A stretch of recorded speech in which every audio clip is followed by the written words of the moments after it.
Meu nome é Renato Emerson dos Santos, eu sou professor do IPUR, Instituto de Pesquisa e Planejamento Urbano e Regional da UFRJ, Universidade Federal do Rio de Janeiro, onde eu coordeno um núcleo que é chamado NEGRAN, Núcleo de Estudos e Pesquisas em Geografia, Relações Raciais e Movimentos Sociais. Eu quero conversar com vocês hoje sobre um processo que ocorre uma parte da área central da cidade do Rio de Janeiro, que compreende a zona portuária, Morro da Providência e uma parte da Praça 11, Central do Brasil, enfim, essa parte da área central do Rio de Janeiro, que é reivindicada pelo movimento negro contemporâneo como Pequena África, que é um processo, enfim, dois processos combinados, na verdade,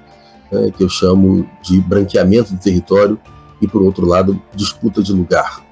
Essa região tem essa nomeação de Pequena África, que é uma nomeação não dada pelo movimento negro contemporâneo. Na verdade, essa construção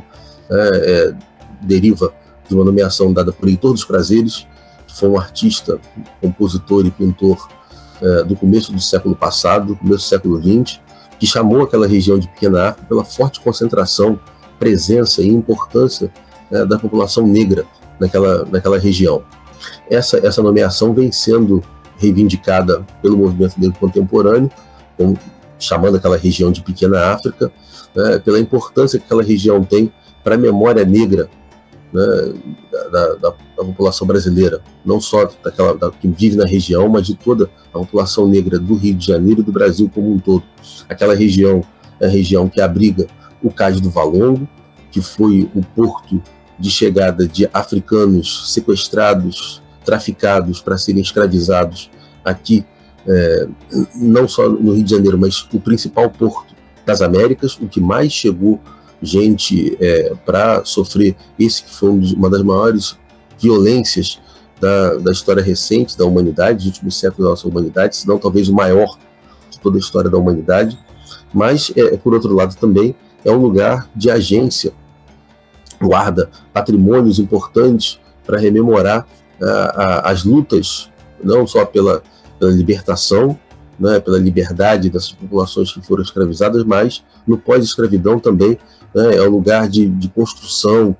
é um lugar da criatividade. Falar dessa região, que vem sendo reivindicada como Pequena África, é falar, por outro lado, de branqueamento do território, que é um conceito que eu venho construindo no diálogo com antropólogos e historiadores que falam desse projeto que o nosso país teve e que é muito silenciado no nosso processo de formação escolar, que foi o projeto de branqueamento da população. Esse país, o Brasil, teve durante algum tempo um projeto de extermínio das populações não brancas. Era um país cujas elites desejavam que fosse um país branco.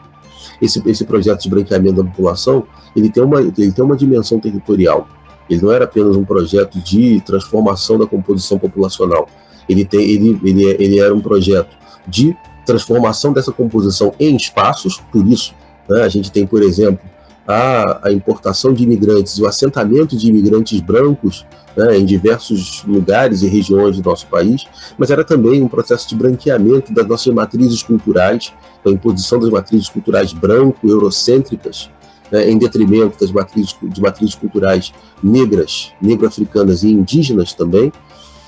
e é o branqueamento do próprio imaginário sobre os lugares. Eu chamo de branqueamento da imagem dos lugares. As nossas histórias territoriais são contadas a partir da chegada do branco, com a invisibilização da presença de populações não brancas, de negros e indígenas. Portanto, esse conceito de branqueamento do território que eu chamo a atenção, o que eu proponho, ele é um conceito que tem três vertentes: o branqueamento da composição da população, o branqueamento da imagem e o branqueamento cultural do território. Ora, é isso que se vê naquela região em diversos momentos da história. Então, grupos que lutaram contra essas remoções, grupos que lutam contra essa transformação da região, dos bairros da região, Saúde, Gamboa, Santo Cristo e Praça 11 em Porto Maravilha, são grupos que fazem disputas de lugar, que têm protagonismo, e esse protagonismo é o protagonismo do território. Portanto, a Pequena África é um território, e esse território é um território negro da cidade do Rio de Janeiro.